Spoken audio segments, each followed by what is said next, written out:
सखींनो, श्री स्वामी समर्थ. होळी जवळ येते, म्हणजे 2-3 दिवसावर होळी आहे आणि आपण होळी म्हटलं की पुरणाची पोळी ही आलीच. तर पुरणपोळीचा व्हिडिओ मी करते. पुरण कसं करते आणि कणिक कशी भिजवते हे या व्हिडिओमध्ये तुम्हाला पाहायला मिळेल. अगदी सोपी पद्धत आहे.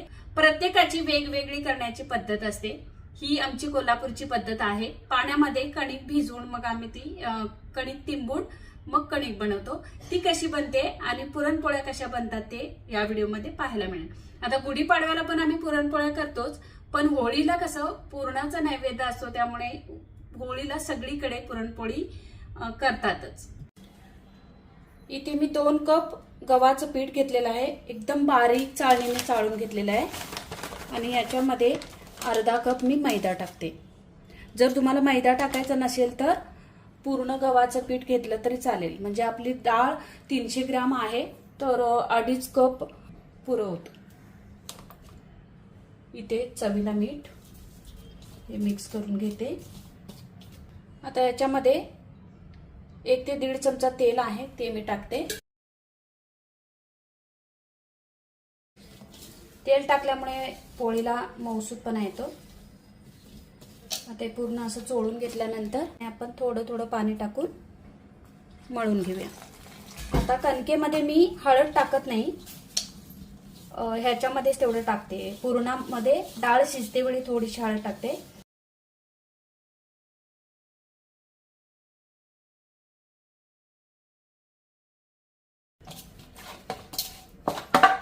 बघा 2 ते 3 मिनिटांनंतर गोळा असा छान सॉफ्ट झालेला आहे. त्याच्यावरती थोडंसं तेल टाकूया आणि व्यवस्थित मळून घेऊया.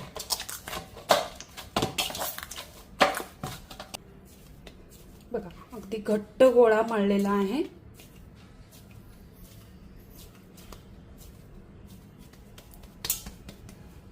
छान गोळा मळलेला आहे. आता हा गोळा आपल्याला बाउलमध्ये ठेवायचा आहे आणि याच्यावरती आपल्याला पाणी टाकायचंय.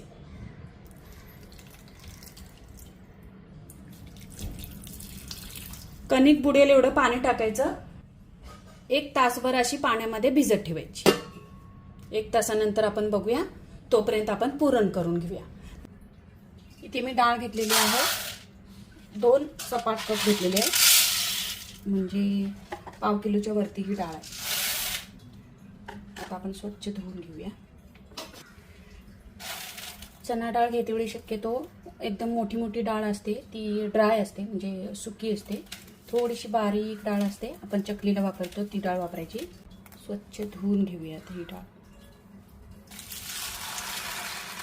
पाव किलोपेक्षा थोडीशी जास्त आहे डाळ. थोडी स्वच्छ पाण्याने धुवून घेऊया.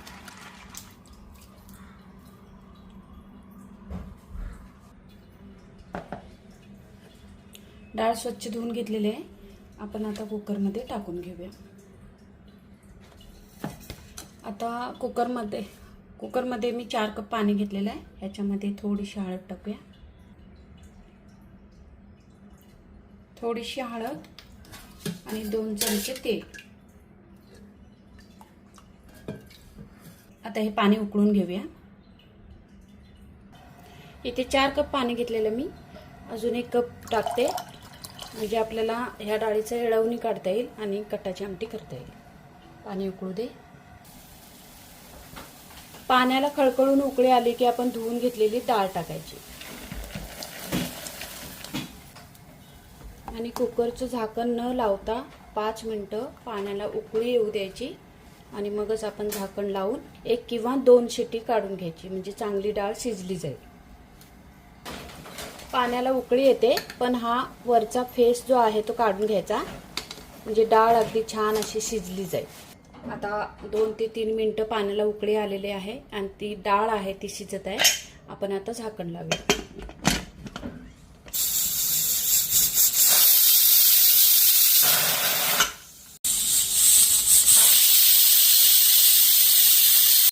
दोन शिट्या झालेल्या आहेत. आता मी गॅस बंद करते.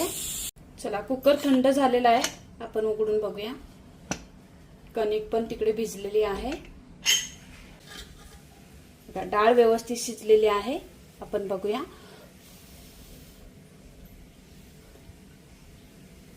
डाळ शिजलेली आहे व्यवस्थित. अगदी 2 मिनिटं मी उकळी देणार आहे डाळीला, कारण मला कटाची आमटी करायची आहे. 1 ते 2 उकळी आणणार आहे. डाळ चांगली शिजली की आपलं पुरण चांगलं होतं. जर डाळ आतून कच्ची असेल तर पुरण आपलं कडक होतं आणि पोळी मग फाटते. त्यामुळे आपल्याला डाळ ही व्यवस्थित शिजवूनच घ्यायची आहे. आणि कटाची आमटी करायची आहे. कुकर उघडल्यानंतर आपण हे 2 मिनिटासाठी असं उकळून घ्यायचंय, म्हणजे आपली डाळ अगदी छान चवदार होईल आणि दाटसर होईल. चला, उकळी आलेली आहे. 2 मिनिटं झालेली आहेत. मी गॅस बंद करते आणि डाळ नितळून घेते. हे डाळीतलं पाणी काढून घेते, म्हणजे आपल्याला कटाची आमटी करण्यासाठी येळवणी मिळेल. बघा, डाळीतलं पाणी एवढं निघालेलं आहे. ह्याच्यात थोडीशी आपण पुरण जेव्हा करतो तेव्हा पुरण टाकायचं, म्हणजे कटाच्या आमटीला छान मस्त चव येते. गूळ एकदम बारीक चिरून घेतलेला आहे, तो मी ह्या कुकरमध्ये टाकते. ज्या कुकरमध्ये डाळ शिजवलेली आहे तेवढी. आता डाळ आपली पाव किलोपेक्षा जास्त, म्हणजे 300 ग्रॅम आहे, तर पाव किलो मी इथे गूळ घेतलेला आहे. आणि कणकेमध्ये जसा मैदा घेतला तसंच मी 2 चमचे ह्याच्यामध्ये साखर घेते. जर साखर टाकायची नसेल तर नाही टाकली तरी चालेल.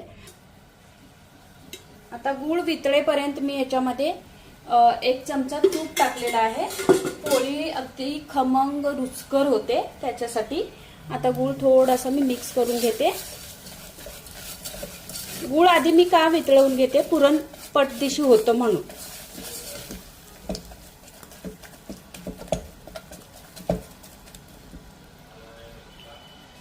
आता याच्यामध्ये आपण शिजवलेली डाळ टाकूया.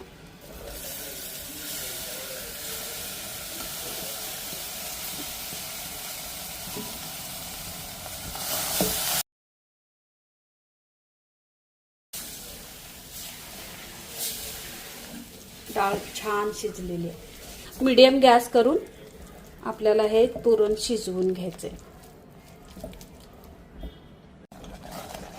गूळ वितळल्यानंतर हे मिश्रण अगदी पातळ झाल्यासारखं वाटतं, घाबरायचं नाही. आपण हे छान मस्त असं घोटून घोटून शिजवून घ्यायचंय. पुरण होत आलेलं आहे. पुरणला चांगली छान अशी टेस्ट येण्यासाठी मी चिमूटभर मीठ टाकते. आता इथे जायफळ आहे, ते जायफळ असं किसून घेते.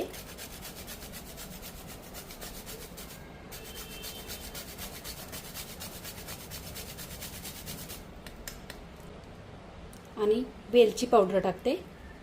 जायफळ आणि वेलची पावडरचा स्वाद खूप छान येतो पोळीला. आता याच्यामध्ये कोणकोण बडीशोप आहे आणि सुंठ पावडर, त्याची एकदमच अशी बारीक पेस्ट करतात, पावडर करतात आणि पुरणामध्ये टाकतात. ते सुद्धा पुरण छान लागतं. पण आम्हाला सुंठ आणि बडीशोप थोडीशी आवडत नाही, म्हणून मी जायफळ आणि वेलची घातलेली आहे. चला, मस्त असं पुरण तयार झालेलं आहे. असा हा चमचा ठेवायचा.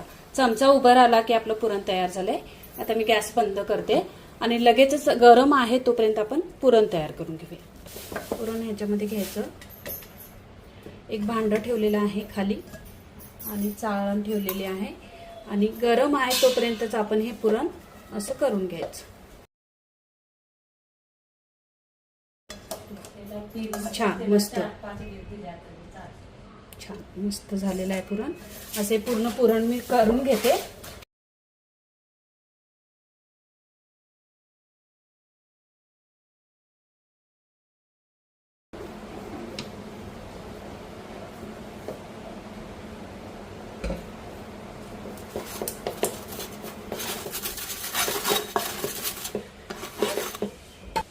पूर्ण पुरण करून झालेलं आहे.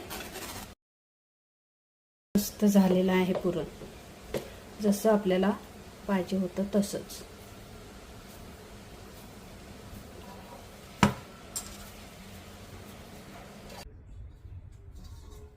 आता इथेपर्यंतची कृती तुम्ही बघितलात. पुरण करून घेतलंय आणि पाण्यामध्ये कणिक आहे ती कशी तिंबायची आणि आपण पुढे पुरणपोळ्या कशा करणार आहोत ते बघूया. 1 ते 1.5 तास झालेला आहे. आपली कणिक कशी भिजली ते बघूया. कणिक पाण्यामधून अलगद काढून घ्यायची आहे. छान भिजलेली आहे. अशी अलगद काढून परातीमध्ये घ्यायची आणि अशी पूर्ण तिंबून घ्यायची, अशी मळून घ्यायची मऊसूत. पाण्यामध्ये ठेवल्यावर तुम्हाला वाटेल ही कणिक अगदी पातळ होईल, तर पातळ नाही होत, कारण आपण हा घट्ट गोळा मळून आपण ही पाण्यात भिजायला ठेवली होती. तुमच्याकडे जर पाटा वरवंटा असेल तर तुम्ही पाट्यावरती ही कणिक अशी चेचून घेऊ शकता. खूप छान होते.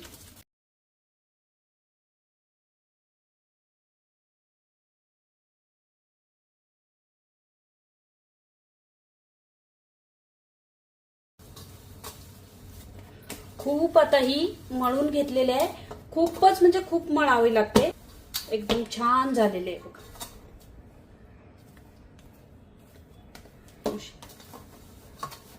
आता ही मी काढून घेते.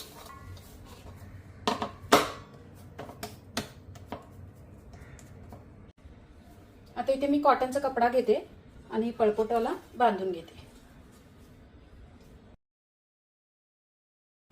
हा इथला टॉवेल पण क्लीन आहे म्हणून त्याच्यावरती असा हा कपडा घेऊन हे करून घेतला. चला आता आपण पोळ्या करायला घेऊया. हे पुरण, ही कणिक, इथे तेल घेतलेलं आहे आणि त्याच्यामध्येच आता मी तूप घेणार आहे.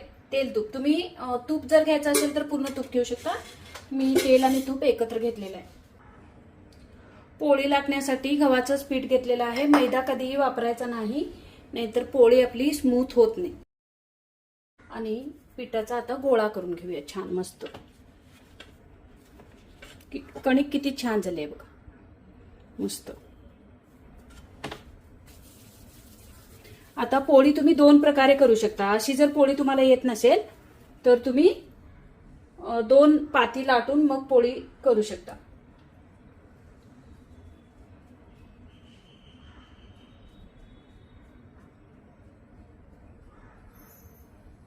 आपलं पुरण आणि कणिक व्यवस्थित झाले असेल तर पोळी कधीच फाटत नाही.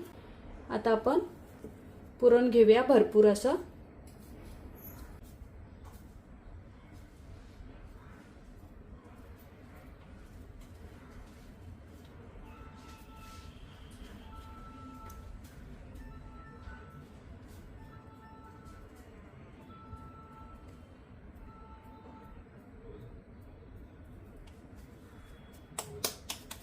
असं छान गोळा करून घ्यायचा आणि असा हातावरती प्रेस करायचा.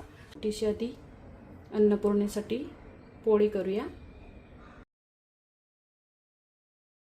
अन्नपूर्णेची पोळी तयार आहे. आपण ही ताटामध्ये काढून ठेवूया, नंतर भाजून घेऊया. चला आता हा गोळा घेतलेला आहे तो पिठामध्ये बुडवायचा.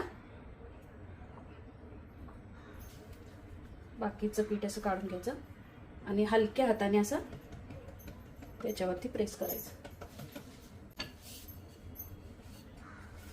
हलक्या हाताने कधीही पोळी लाटायची. आणि पोळी अशी लाटून घेतल्यानंतर फक्त हे पीठ असं असं फक्त भुरभुरायचं आणि मग पोळी परतायची. आणि आता परत पोळी परतायची नाही कधीही.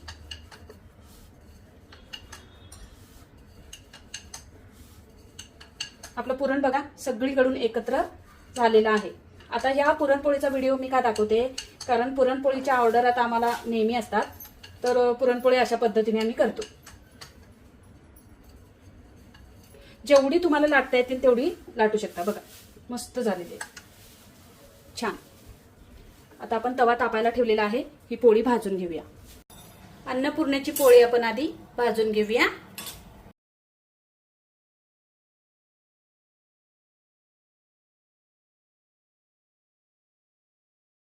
इथे शेगडीला एका कोपऱ्याला ठेवून घेते आणि आपली पुरणपोळी तयार केलेली आहे ती लाटण्यावरती घेऊन अशी छान पैकी भाजून घेऊया. वाह,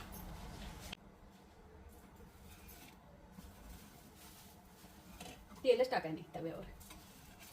होय, पुरणपोळी टाकायच्या आधी तुम्ही तेल टाका हा तव्यावरती. मला सवय आहे त्यामुळे थोडंसं गडबड झालेली आहे. मी पलटी करून घेते. मस्त छान. आता आपण बाजूने तेल टाकूया आणि गॅस मीडियम ठेवायचा, म्हणजे आपल्या पोळ्या अशा करपणार नाहीत. तर ही पहिलीच पोळी आहे अन्नपूर्णेची करून घेतल्यानंतर मी लगेचच केली, त्यामुळे तव्याची आग थोडीशी जास्त झाली, त्यामुळे ही पुरणपोळी पहिली थोडीशी अशी डार्क झालेली आहे. आपण आता दुसरी पोळी भाजणार तेव्हा तुम्हाला लक्षात येईल की कशा पुरणपोळ्या भाजते. चला मी काढून घेते ह्या जाळीवरती. पुरणपोळ्या अशा खरपूस भाजलेल्या छान लागतात. चला आता आपण दुसरी पुरणपोळी केलेली आहे ती भाजून घेऊया. आणि ही पोळी अशी अलगद हे करायची. आता ह्या पोळीकडे माझं बरोबर लक्ष आहे, कारण अन्नपूर्णेची पोळी भाजते वेळी खूप गॅसची फ्लेम मोठी होती, त्यामुळे पहिली पोळी आपली ही खरपूस भाजलेली आहे. तर आता ह्या पोळीकडे आपलं लक्ष आहे, व्यवस्थित अगदी होणार आहे. आता पोळी थोडीशी अशी आतून शिजत आहे, तर थोडंसं असं तेल आणि तूप टाकून घ्यायचं. आणि कुठेही पीठ लागलेलं नाही. आपण जेव्हा पळपोटाला कपडा बांधतो तेव्हा पीठ राहत नाही, कपड्याच्या आतमध्ये जे गव्हाचं पीठ घेतलेलं असतं ते जातं. चला परतवून घेऊया. बघा किती छान झालेले आहे, मस्त छान छान पुरण अगदी सगळीकडे गेलेलं आहे. कुठेही कणिक बाजूला अशी दिसत नाही. वा वा छान. आता जेवढं तेल तूप पाहिजे असेल तेवढ्या प्रमाणात लावून घ्यायचं. कोणाला तूप जास्त आवडतं, कोणाला कमी आवडतं. छान. ही सुद्धा आपण पुरणपोळी काढून घेऊया. येस.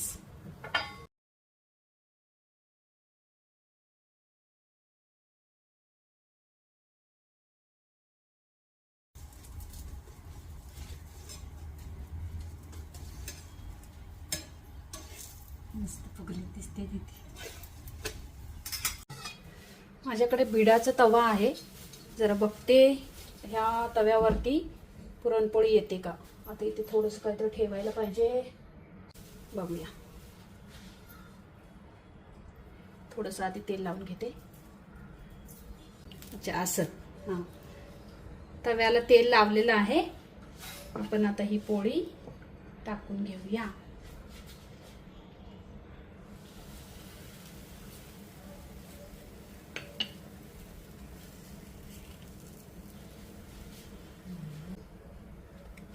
खापरपोळीची स्टाईल. चिकटलिया काय, चिकटलिया. वा वा मस्त, मला आली खापरपोळी.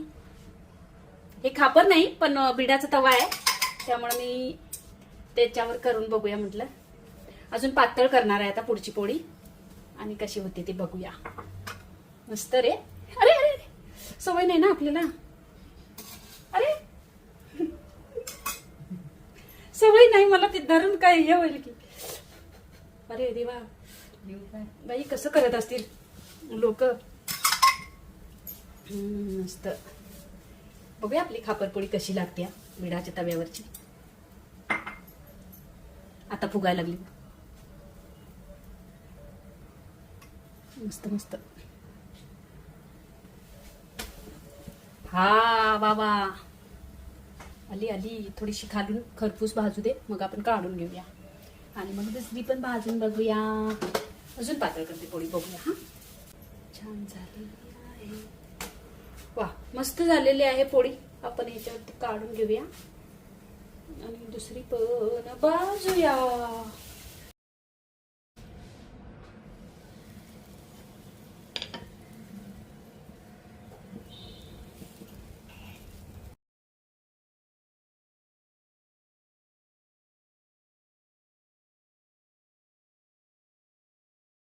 हे पलटी कर.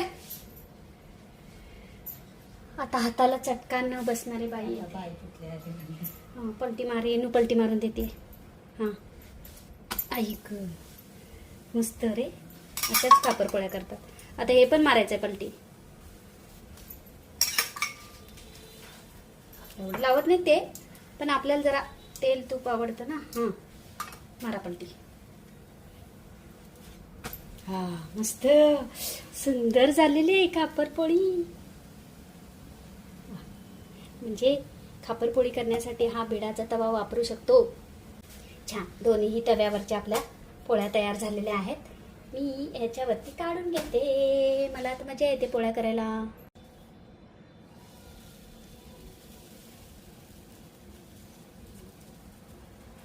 चला मी पटपट करून घेते. इनू भाजून घेणार आणि आपल्या पोळ्या पट्ट दिशी होणार. आता 4-5 उरलीत करायच्या.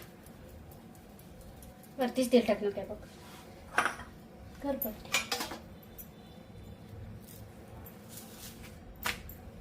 वा वा वा. अरे वा. हे आपण खापर पोळ्या छानच वाटतात. ह्या खायला किती छान वाटणार ना.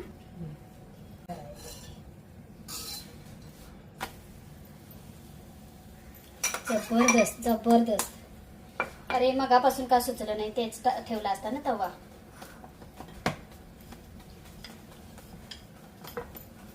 आणि बिडाच्या तव्यावरच्या कधी मस्त झुकतात पोळ्या है ना. किती सुंदर त्याला कलर आलाय बघा. मी बिडाचा तवा खापर तवा म्हणून असा जुगाड केलाय. ठेवायला येत नव्हता गॅसवरती तरी तिथे आपलं जरा काहीतरी लावून दगड ठेवलेला आहे का.